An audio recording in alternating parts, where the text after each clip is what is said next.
안녕하세요, 여러분. 최교사입니다. 이거 정말 오랜만이네요. 책 읽어주는 여자사람 최교사입니다. 반갑습니다. 아, 최교사. 지금은 사실 인스타그램에서 저를 더 많은 분들이 알아봐 주시고 계신데요. 사실 저의 시작은 팟캐스트였죠. 팟캐스트 팟빵을 통해서 무려 6년 동안 꽤 꾸준한 컨텐츠를 했었는데요. 인스타그램이 갑자기 그렇게 막 빵 터지면서 팟캐스트는 사실 직장 생활하면서 조금 흐지부지하게 되기도 했고 뭐 그랬었는데 가끔씩 이런 요청을 주셨었어요. 팟캐스트 시절부터 같이 들었었는데 팟캐스트는 다시 안 하시나요? 이런 말씀들을 가끔씩 해주셨어요. 그래서 저도 뭔가 첫사랑이랄까요? 아무것도 모르던 시절, 뭐 지금이라고 대단한 걸 알게 된 건 아니지만, 아무것도 모르던 시절, 정말 책의 위로를 받던 그 시절의 그 마음으로 좀 되돌아가 보자. 지금도 물론 책을 읽으면서 많은 위로를 받고 위안을 받고 재미를 느끼고 하고는 있지만, 뭔가 그때는 정말 심적으로 힘든 때에 책이 아니면 난 살 수 없겠다라는 마음이 들었었던 때였거든요.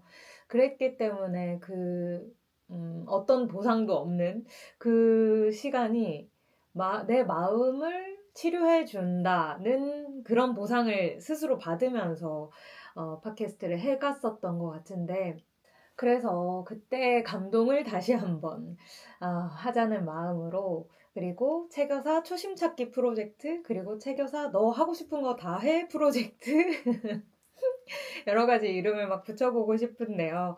그런 이유로 팟캐스트를 유튜브와 동시에 보이는 팟캐스트, 그리고 팟캐스트에도 올리고 팟빵에도 올라가고, 그리고 보이는 팟캐스트 유튜브로도 송출되는 그런 컨텐츠를 꾸준히 만들어 보려고 합니다.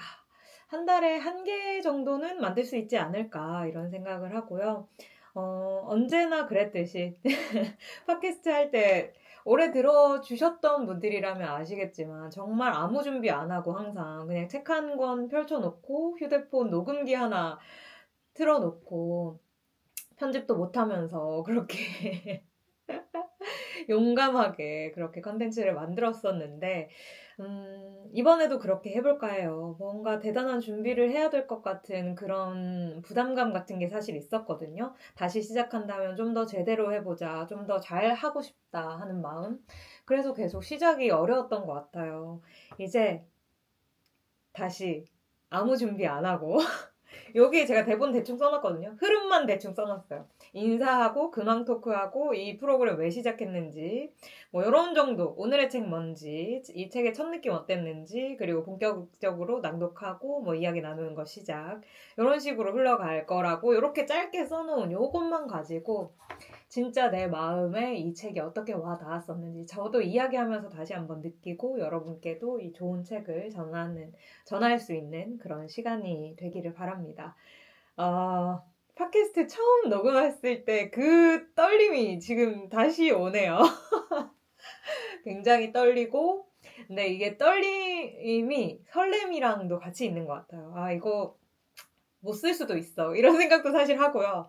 그런데 어떻게 됐든지 간에 일단 올리자, 시작하자, 그러면 또 다음 회가 있을 수 있을 거야 하는 마음이 듭니다. 그렇습니다. 일단은 이 방을 소개 한번 해드릴게요. 여기는 보시다시피 저희 침실입니다. 여기가 보이시나요? 저희 집의 침실인데요. 이 방에는 여기 뒤에 보이시는 책들이 주로 에세이와 시집을, 제가 좋아하는 에세이와 시집들을 이렇게 둔 방이에요. 왠지 침실이니까 막 푹 빠져드는 소설보다는 은은하게, 잔잔하게, 그리고 아련하게 그런 분위기를 주고 싶었나 봐요. 그런 걸 의도했었던 건 아닌데 책을 뭐 나눠서 배치하다 보니까 이렇게 됐는데 참 잘 드렸다 이런 생각이 드는데요. 아무튼 이 컨텐츠는 항상 이 방에서 좀 내밀한 느낌으로 만들어 보려고 합니다. 그리고 소개하는 책들은 아무래도 낭독과 제 감상을 나누는 시간이 될 거다 보니까 시나 에세이가 위주가 되지 않을까? 이런 생각을 해봐요. 물론 뭐 다른 장르의 책을 소개할 수도 있겠지만 아무래도 시나 에세이가 낭독하기에도 좋고 그리고 짧은 저의 생각을 나누기에도 좋고 할 것 같아서 시와 에세이 위주로 소개해 드리게 되지 않을까 싶습니다. 그러면 물 한 모금 마시고 본격적으로 시작해 볼까요? 아, 진짜 떨려요. 자, 오늘의 책. 오늘의 책은 사실 제가 인스타그램에서도 여러 차례 소개를 했었고 이 책을 읽고 너무 좋아서 사실 6월 초에 작가님하고 만나기로 했어요. 작가님과의 만남 그리고 작가님과의 인터뷰도 제가 따로 요청을 드릴 정도로 참 마음이 좋았던 책 그리고 제 마음을 울렸던 책이거든요. 제목을 말씀 안 드렸죠? 보이시겠지만 삶이 당신을 사랑한다는 걸 잊지 마세요. 달리아 이정현 지음이라고 되어 있는데요. 생각의 힘이라는 출판사에서 나온 책이고요.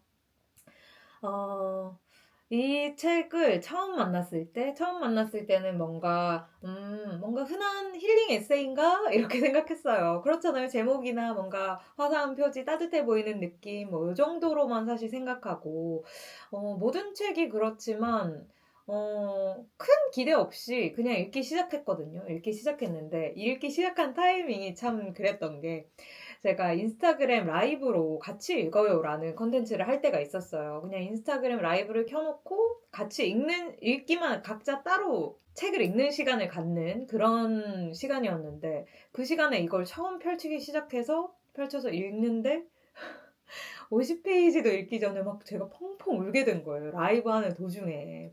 그래서 라이브 같이 들어와 계신 분들이 도대체 무슨 책이냐? 왜 울고 있냐? 이렇게까지 펑펑 울 일이냐? 막 이랬었던 기억이 있는 책입니다. 여기 띠지에 보면 이런 말이 적혀 있죠. 실수와 실패에도 나를 온전히 받아들이게 하는 책이라는 이혜인 수녀님의 추천사의 한 구절을 써주셨는데 정말 그런 책이에요. 내가 온전히 나를 받아들이는 것, 그리고 내가 나를 사랑하는 것, 이것이 얼마나 사실 어려운 일인가. 우리는 알잖아요? 나를 내가 사랑해야지. 그렇게 말하는 거랑 진짜 내가 나를 사랑하는 거랑은 차이가 있죠. 나는 나를 사랑해, 나는 나를 사랑해 이렇게 되뇌인다고 하더라도 진짜 내 마음속에서 나를 존중하고 사랑하고 이렇게 하고 있나를 떠올려 보면 언제나 타인의 시선으로 나를 먼저 보게 되는 것 같고 그런 것 같아요. 그래서인지 나 왜 벌써 눈물 나려가지? 팟캐스트의 느낌이 항상 이랬어. 뭔가 내 이야기를 혼자서 하는데 이렇게 벌써 눈물이 큰일 났네. 그랬던 책이에요. 그래서 이렇게 여러분들하고도 같이 한번 읽어보면 얼마나 좋지 않을까 이런 생각을 해서 다시 시작하는 팟캐스트, 보이는 팟캐스트의 첫 책으로 한번 선정해봤습니다. 본격적으로 책을 펼치기 전에 이혜인 수녀님의 추천사를 한번 읽어볼까 합니다. 사실 이혜인 수녀님의 책도 좋지만 이혜인 수녀님께서 써주신 추천사에 사실 많이 현혹돼서 책을 선택하기도 하는 저인데요. 이번 책도 참 좋은 추천사를 써주셨어요. 한번 읽어보겠습니다. 내가 거기 있어. 내가 여기 있다. 나를 살린 사랑으로 너를 꽃피울 수 있다면 누구에게나 단 한 번밖에 주어지지 않는 인생에서 자신을 사랑하고 이웃을 사랑해야 한다는 걸 알고 있어도 실천이 쉽지 않아 고민하고 좌절하는 우리에게 이 책은 구체적인 방법을 제시하고 용기를 줍니다. 맞아요. 저자의 바람대로 만나는 이들의 가슴에 꽃을 피워내는 정원사가 되기 위한 끊임없는 노력과 지극한 인내로 무장한 사랑의 이야기들이 감동을 줍니다. 아프고 슬픈 이야기가 많이 등장하는 체험적인 고백록이지만 진부하지 않고 아름답게 공감되는 것은 저자 자신의 남다른 사랑과 정성, 진솔한 표현력 덕분입니다. 이 책을 읽고 우리 모두 좀 더 삶을 사랑하며 실수나 실패 가운데에서도 자신의 모습을 온전히 받아들이는 계기가 될 수 있기를. 그래서 행복할 수 있기를 바랍니다. 이혜인 수녀님.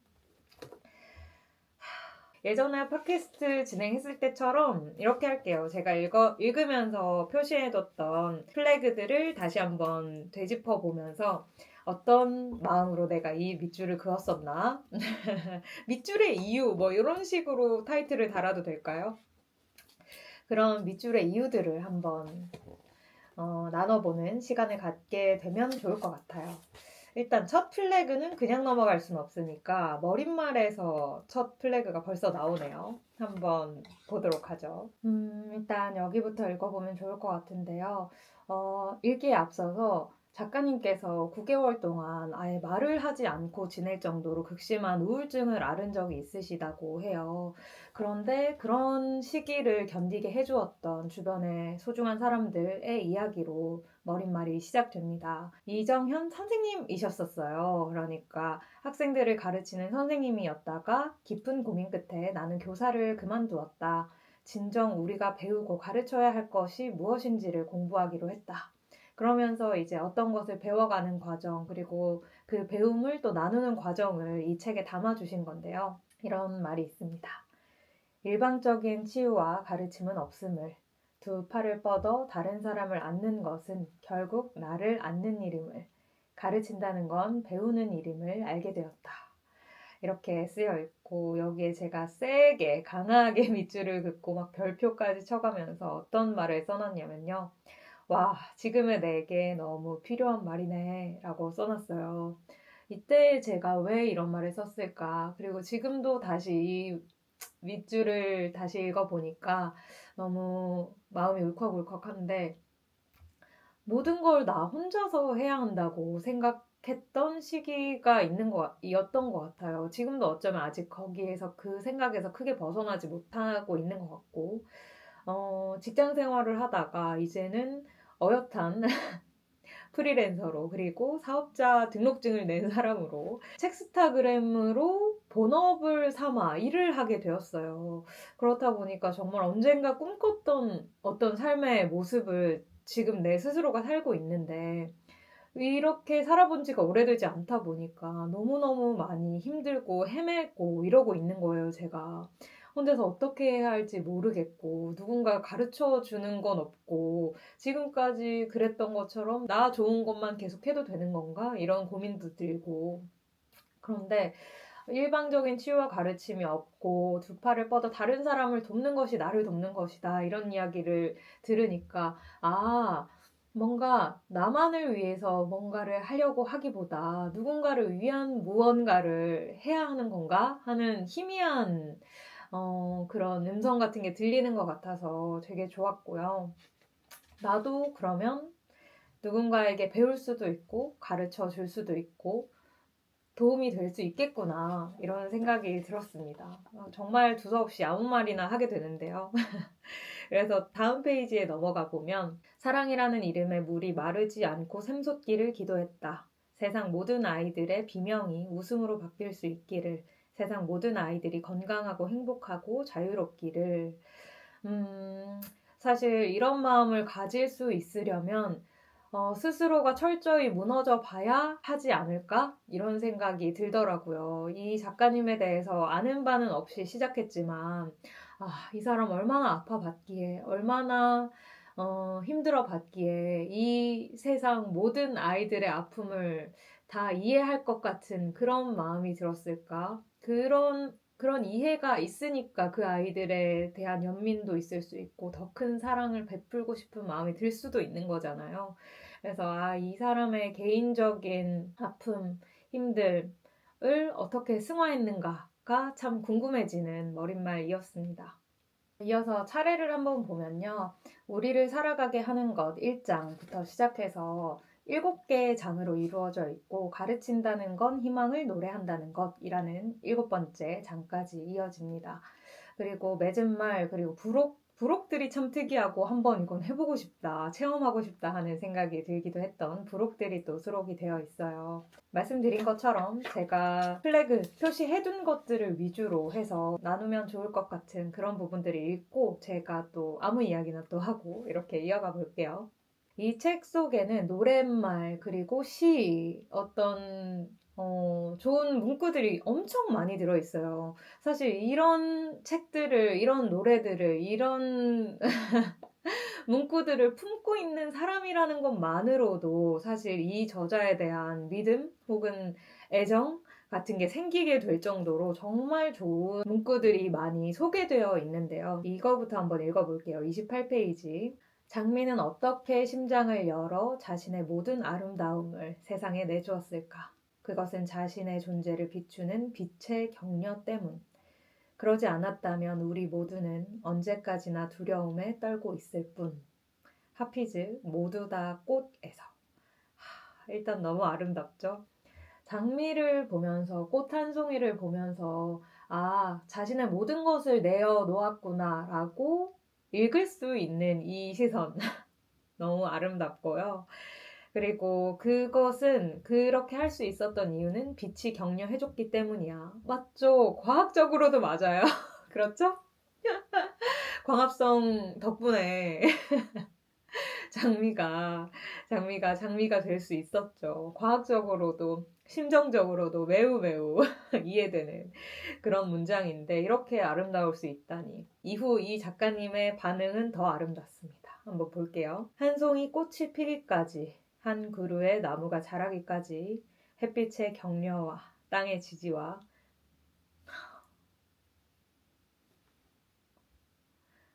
제가 팟캐스트 할 때 이렇게 자주 울었었죠. 왜 이래 진짜.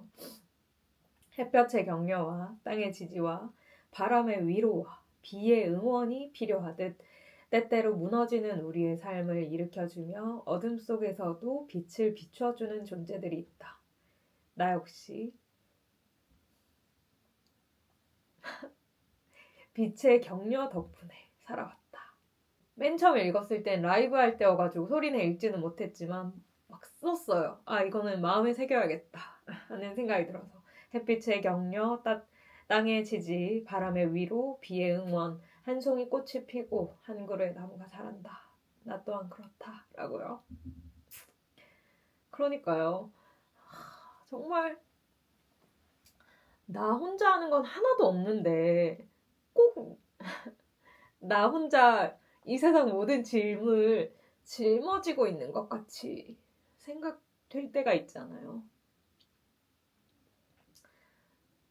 그런 내가 때로는 참 너 교만하구나 이런 생각이 들기도 하고 때로는 참 안쓰럽구나 하는 생각이 들기도 하고 스스로가요. 그러지 않아도 되는데 너 도와주려고 하는 사람들 얼마나 많아 지금 이런 생각을 다시 하게 되고 너 감사해라 감사해야 한다 이런 생각을 이거 못 올리겠는데 이런 생각을 했습니다. 이 페이지를 읽으면서 넘어가 볼까요? 얼마 넘기지 않아 33페이지입니다. 33페이지부터 다시 한번 마음을 가라앉히고 읽어보도록 할게요. 세월이 흐르면 미운 사람도 사라질 것이요. 좋아하는 사람도 사라질 것입니다. 나 또한 사라질 것이니 이와 같이 모든 것이 없어질 것입니다. 꿈을 꾼 것이나 다름없이 내가 좋아했고 쓰던 물건 어떤 것들도 기억으로만 남을진데 지나간 모든 것은 다시 볼 수 없게 됩니다. 잊지 말자. 그러니까 미워하지 말자. 사랑하자. 우리 사랑으로 살자. 지혜야 사랑으로 살아라. 이렇게 메모를 해놨는데 결국은 다 죽게 된다는 것. 그것은 슬픈 것이 아니고 모두 다 결국은 죽는다는 것은 그것만큼 평등한 일이 없잖아요. 그리고 다행스러운 일이기도 할 거고요. 영생을 살고 싶은 마음까지는 없지만 꽤 오랜 삶을 살면서 여러 가지를 겪고 싶다. 200살 살고 싶다. 이런 말을 제가 참 자주 그 예전부터 해왔는데 지금도 그 마음에는 변함이 별로 없어요. 오래 살고 싶어요. 그리고 건강하게 오래 살면서 많은 것들을 보고 느끼고 환희하고 막 이렇게 감탄하면서 살고 싶은데 그래도 결국은 다 죽게 된다. 내 몸이 사라지는 것은 당연하고 그렇다면 나의 미움, 사랑, 어떤 감정 또한 나랑 같이 사라지게 될 텐데 그렇게 미워할 필요가 있어? 그렇게 집착할 필요가 있어? 하는 마음을 갖게 하는 문장이었죠. 사실 이런 문장들은 어디에서나 쉽게 말할 수 있을지는 모르겠지만 그때 내 마음의 상태에 따라서 참 많이 다르게 와닿는 것 같아요. 뭔가 마음에 부침이 있고 힘들 때일수록 이런 말들이 나한테 훨씬 더 크게 다가오잖아요. 그런데 이 책 속의 이 문장을 바라본 작가님의 말은 또 이렇습니다. 모든 것이 사라진다면 우리 삶엔 과연 무엇이 남을까? 그것은 단연코 우리 가슴에 피어난 사랑의 꽃들이라고. 그러니 얼마 남지 않은 생의 순간순간 우리 자신 그리고 함께 생을 살아가는 모두를 사랑하며 살자고 말하고 싶다. 나무 위에 핀 꽃들에 눈을 맞추듯 이 글을 읽으며 나와 생의 숨결을 나누고 있는 당신의 두 손을 꼭 잡고서. 그러니까요. 그러니까요, 여러분. 이 감각이었던 것 같아요. 제가 책을 사랑하게 된 시간들. 맨 처음 책을 읽고 팟캐스트를 시작하면서 느낀 이 감흥들. 이런 마음이었구나. 너무 기쁘네요. 이어서 43페이지 한번 가볼까요? 이 문장들도 너무너무 좋았는데요. 일단 읽어보겠습니다. 43페이지에 대부분의 사람들은 씨앗으로 살아간다. 씨앗으로 남아있을 때 안전하고 편하다고 느끼기 때문이다. 그런데 씨앗에 머물러 있는 한 그것은 길 위에 조약돌처럼 생명력이 없다. 새가 광활하고 위험한 그러나 모든 것이 가능한 하늘로 날아오르기 위해서는 알을 깨고 나와야 하는 것처럼 씨앗의 운명은 씨앗에 머무는 것이 아니라 그것에서 나오는 것이다.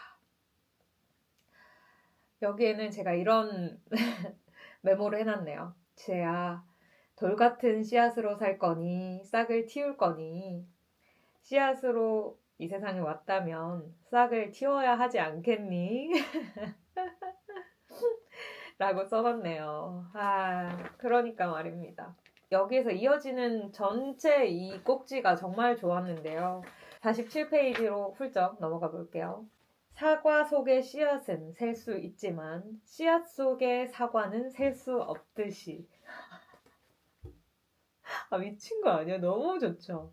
이거는 씨앗의 꿈이라는 노래 가사인데요. 계속 해볼게요. 지금은 비록 우리의 꿈을 모두 볼 수 없지만 우리가 힘써 가꾸어 갈 때 모두가 보게 될 거야.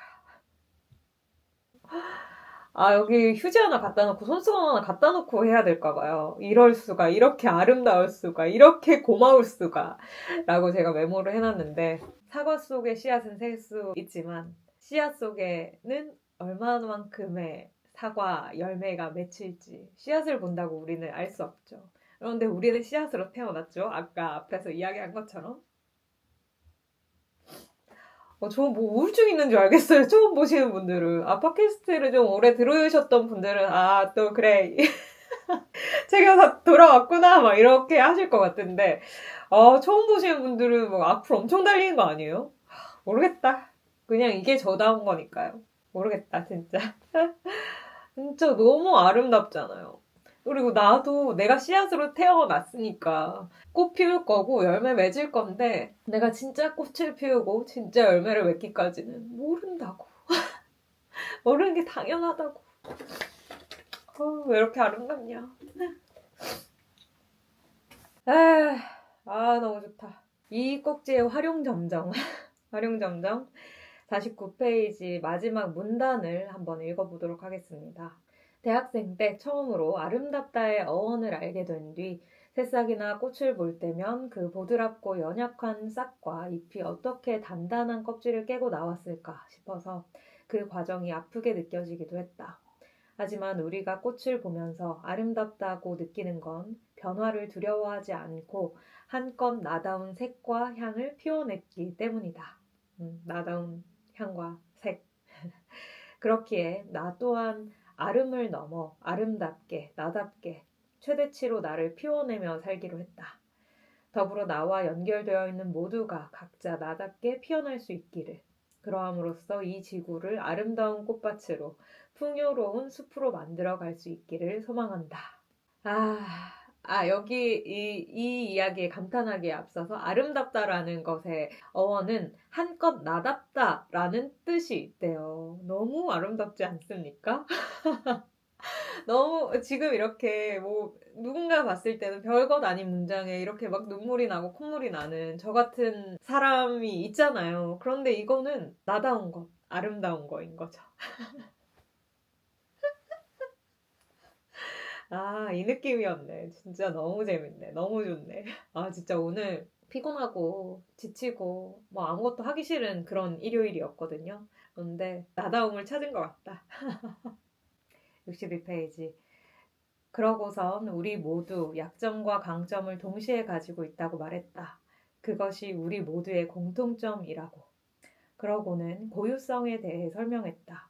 우리가 저마다 다르다는 것이 얼마나 소중한지, 그래서 우리가 퍼즐을 맞추듯이 서로를 채워줄 수 있는 게 얼마나 신기하고 놀라운 일인지를 느껴보자고 했다.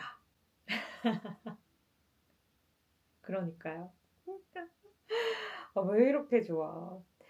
제가 이 이야기 한 적 있었던가요? 제가 독일에 있을 때 포르투갈인 친구 하나가 이런 질문을 했었어요.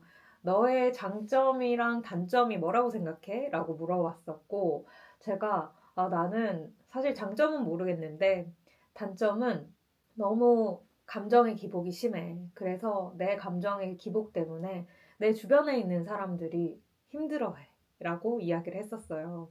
그렇게 얘기를 했더니, 야, 너가 만약에 네 감정 기복이 심한 것이 너의 단점이라고 생각한다면 포르투갈에 사는 한 8, 90%의 사람들이 너랑 똑같은 단점을 안고 살아가고 있다.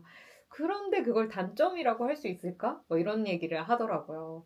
그래서 그때 당시에는 사실 크게 생각 안 하고 좋은 말 해줘서 고맙다 이렇게 지나갔는데 시간이 흐르면 흐를수록 그리고 제가 제 스스로에 대해서 돌아보면 돌아볼수록 그리고 지금 이렇게 어떤 컨텐츠를 만들고 감정을 나누는 컨텐츠를 만들고 그것들을 좋아해 주시는 분들을 많이 만나고 보니까 이거는 내 최대 강점이었구나. 장점이었구나. 하는 생각이 들더라고요. 63페이지에 이어서 한번 가볼게요.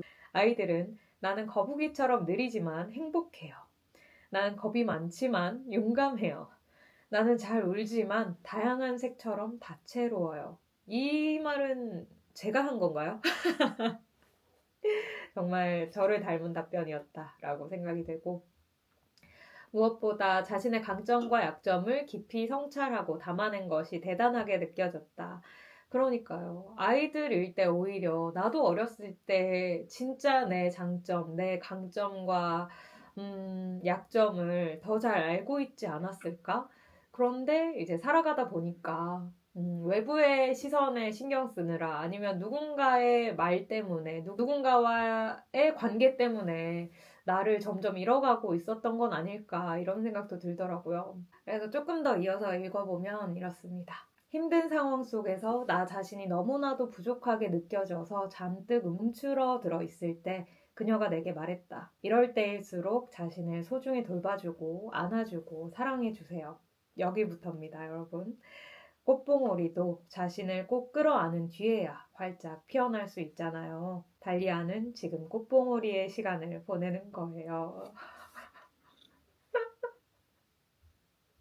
노르웨이에서 안무가이자 무용가로 활동하고 계신다는 백유자님께서 달리아 작가님께 이런 말씀을 해주셨다고 해요. 주변에 이런 말을 나눌 수 있는 사람이 있다는 것만으로도 정말 정말 큰 축복 아닌가 이런 생각이 들어요. 그리고 저는 이런 책을 읽게 된 것이 이런 문장을 만나게 된 것이 얼마나 큰 축복인가 하는 생각이 들고 그래서 여러분께 이 축복을 나눠드립니다. 꽃봉오리도 자신을 꼭 끌어안은 뒤에야 활짝 피어날 수 있잖아요. 여러분은 지금, 저는 지금 꽃봉오리의 시간을 보내고 있는 겁니다. 97페이지인데요. 이제 어떤 가르치던 한 아이가 죽고 싶다는 이야기를 선생님 앞에서 한 거예요. 그러고 나서 마음이 너무 많이 무거워졌고, 사실 그런 이야기를 하는 아이뿐만이 아니라 주변에는, 직장의 아이, 그리고 우울증을 겪고 있는 아이, ADHD인 아이, 행동장애를 겪고 있는 아이, 너무 많은 다양한 아픔을 겪고 있는 아이들이 있는데 그런 아이들을 하나하나 들여다보다 보니까 이 세상이 온통 고통으로 가득 차 있는 걸로 보이시더래요. 그러니까 야, 이 사람이 얼마나 공감하는 힘이 강한 사람인가 하는 생각이 들기도 했는데 그래서 이 고민을 어떻게 하면은 해결할 수 있을까? 이 아이들을 어떻게 하면 치유할 수 있을까? 어떻게 하면 도와줄 수 있을까를 고민하다가 비구니 텐진 빠모 스님의 여정을 담은 책을 보게 되었고 그 책을 보고서는 아, 이 사람 찾아가야겠다. 가서 지혜를 구해야겠다라는 생각을 하시고는 실제로 인도 북부 히말라야에 갑니다. 히말라야에 가세요. 이 스님을 만나겠다고 진짜로. 그 스님을 실제로 만났고 이런 이야기를 해주셨다고 합니다. 우리는 숨을 들이쉬는 만큼만 내쉴 수 있지. 순간 온몸으로 그 말씀의 의미가 느껴졌다. 들숨과 날숨의 주고받는 균형처럼 내가 사랑으로 가득할 때 비로소 누군가에게 사랑을 전할 수 있다는 깨달음이 마치 종소리의 파동처럼 밀려왔다. 나는 숨에 집중하면서 잠깐의 침묵을 깨고 다시 질문했다. 그리고는 또 이어서 읽어볼게요. 내가 상상했던 깨달음이나 고통으로부터의 자유라는 것이 살아가는 현실 바깥에 있는 또 다른 어떤 신비한 것이 아니라 평범하고 일상적인 것들 안에 있을지도 모른다는 생각이 들었다. 그때 배운 것 가운데 통렌이라는 수행법이 있다. 이는 다른 존재의 고통을 들이마시고 내쉬는 것이다. 상대의 것을 빼앗거나 서로에게 이익을 구하는 세상의 방식과는 정반대되는 수행이다. 이 같은 정화를 하기 위해서는 내 안에 고통에 물들지 않는 비어있는 마음과 깨지지 않는 다이아몬드처럼 단단한 힘이 있어야 한다고 했다. 뭐랄까요? 우리가 진짜 대단한 통찰, 깨달음 이런 것이 어떤 엄청난 힘에 의해서 아니면 엄청난 경험에 의해서 나한테 오는 거 아닐까? 라고 생각하기 쉽지만 그렇지 않다. 숨을 쉬는 그 순간조차도 누군가에게는 수련이 될 수 있고 누군가에게는 하고 싶어도 하지 못하는 일이 될 수 있는 거잖아요. 그냥 숨 쉬는 것조차도요. 그러니까 나는 얼마나 무감하게 살고 있는가 하는 생각을 또 하게 되더라고요. 그래, 숨만 잘 쉬어도 감사한 하루일 수 있어.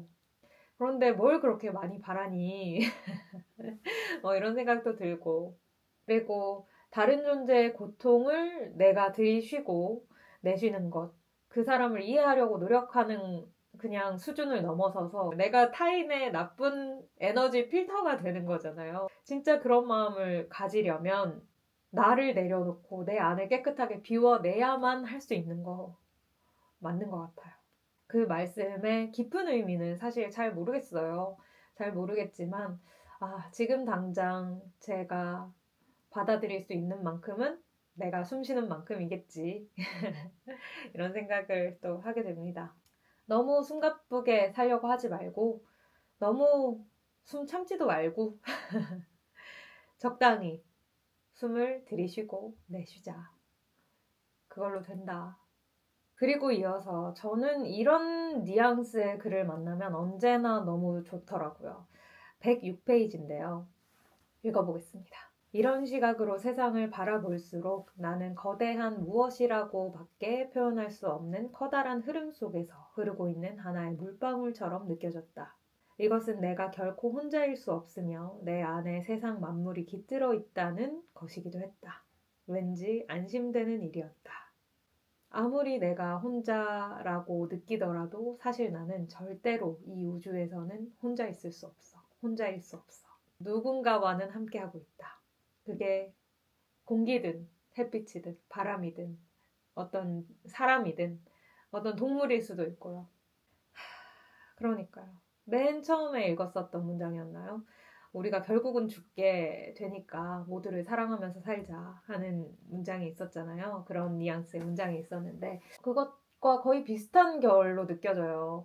나는 거대한 이 우주에 속해 있는 아주 작은 물방울이라고 여기에선 표현했지만 한 사람일 뿐이다. 커다란 우주의 유기체 속에 나는 하나의 세포다 라고 생각하면 정말 많은 게 괜찮아지는 것 같아요. 일단 너무 힘들지 않아도 될 것 같고, 왜냐하면 나 혼자서 하는 거 아니니까. 혼자서 뭔가를 해내야 된다는 그 강박, 압박, 부담, 그런 것이 나를 괴롭게 만든다면 이런 생각을 자꾸자꾸 해야 되는 것 같아요. 그래서 이때 제가, 그리고 지금의 저도, 나 혼자 아니야. 그런 생각을 하게 되니까 너무 마음이 좋고 편안해지고 안심되는 일이다 하는 생각을 하게 됩니다. 정말 아무 이야기나 하고 있는데 이거 방송 할 수 있을까요? 봅시다. 또 티베트 속담에 내일이 먼저 올지 다음 생이 먼저 올지 모른다 라는 말이 있다. 와. 언제든 죽음이 찾아올 수 있다는 것을 기억하면 지금의 삶은 달라진다. 나는 난치병 아이들을 가르치며 오가는 길에 햇살 아래 이슬과 같은 삶을 어떻게 살아가야 할 것인가? 라는 질문을 던지곤 했다. 다시 돌아온 그 질문이 오늘도 나를 다시 깨어나게 한다. 진짜 이 문장을 처음 읽었을 때 저 되게 많이 울었어요. 기쁨의 눈물과 감사의 눈물이 마구 쏟아진다라는 글을 써놓기도 했는데 내가 다음 생이라는 게 있을지 없을지는 사실 모르지만 저는 사실 믿지 않는 편인데 다음 생이 있다고 해도 내가 다음 생이라는 것을 인지하지 못한다면 그걸 다음 생이라 할 수 있나? 나라는 정체성, 나라는 자각을 갖지 않고서 다음 생을 산다면 그게 다음 생이라 할 수 있나요? 그냥 그 생이겠죠. 그러니까 지금 태어나서 죽는 그 과정은 절대적으로 한 번밖에 겪을 수 없는 그런 기간이잖아요. 그 시기라는 것이. 그런데 언제 시작될지 아무도 모르고 시작했었던 것처럼 끝도 어떻게 끝날지, 언제 끝날지 아무도 모른다. 책에서 이런 문장들을 보면서 다시 그래, 너 이렇게 살 줄 알고 살았니? 태어날 거 알았니? 네가 선택했어? 아니잖아. 그런데 죽음 또한 내가 선택할 수 있는 일이 아니니까 결국은 죽음이 찾아온다는 것을 잊지 않고 사는 것은 살아있는 동안을 얼마나 풍요롭게 만들 수 있나, 얼마나 감사한 일이라고 생각하면서 살 수 있게 되는가 하는 생각이 들더라고요. 그리고 오늘 마지막 장면을 한번 나눠볼까요? 234페이지에서 5페이지로 넘어가는 구간이고요. 지금 우리가 대화를 나누는 것은 춤이냐 아니냐 라고 하셨다. 나는 잠시 고민하다 춤입니다 하였다. 그러자 스님은 우리가 차를 마시는 것은 춤이냐 아니냐 하고 물으셨다. 나는 춤입니다 라고 대답했다. 여러분, 제가 이렇게 말하고 여러분이 듣고 있는 이것은 춤인가요? 아닌가요? 춤이죠. 너무나 춤이죠. 잠깐 이어서 읽을게요. 차담을 마치고 문을 열고 밖으로 나갔을 때 바람에 나부끼는 나무와 풀들, 하늘에 날아가는 새들, 빗질하는 사람들, 꽃 사이를 날아다니는 벌 등 온 존재가 춤을 추고 있었다. 그 이후로 나는 기도한다. 내가 노래하듯 춤추듯 가볍고 즐겁게 살아갈 수 있기를. 살아가는 모든 존재들의 노래와 춤이 계속되기를. 그 노래와 춤이 조화롭게 어우러져 모두가 행복하기를. 왜 이 세상 사람이 아닌 것 같은 이 초월적인 마음. 어떤 모든 존재를 통해서도 춤추고 있는 것들로 볼 수 있는 이 아름다운 눈, 이 시선, 이 마음. 이것은 담고 싶다. 아주 좋네요. 어떠신가요? 여러분, 이 책 읽어보고 싶어지셨나요? 그러셨길 바랍니다. 제가 너무 주책바가지처럼 너무 많이 울컥울컥 해가지고 꼭 한번 읽어보시길 진짜 추천드립니다. 6월 중에 또 작가님과 함께 다시 인사드리는 그 시간을 기대해 주시면 좋을 것 같습니다. 다시 시작한 팟캐스트, 그리고 보이는 팟캐스트 새로운 시작, 이 시간이 꾸준히 이어갈 수 있기를 바라고, 오늘 처음 다시 녹화해 보니까 할 수 있을 것 같아요. 너무너무 좋은 시간이었어요. 그럼 오늘 이쯤에서 마무리해도 되겠죠? 팟캐스트 예전에 할 때도 늘 언제나 어영부영 이렇게 끝냈었던 것 같은데 오늘도 대충 어영부영 이렇게 좀 끝내보도록 할게요. 그럼 여러분, 우리 다음에 또 만나요. 다시 만날 때까지 잘 지내세요. 안녕.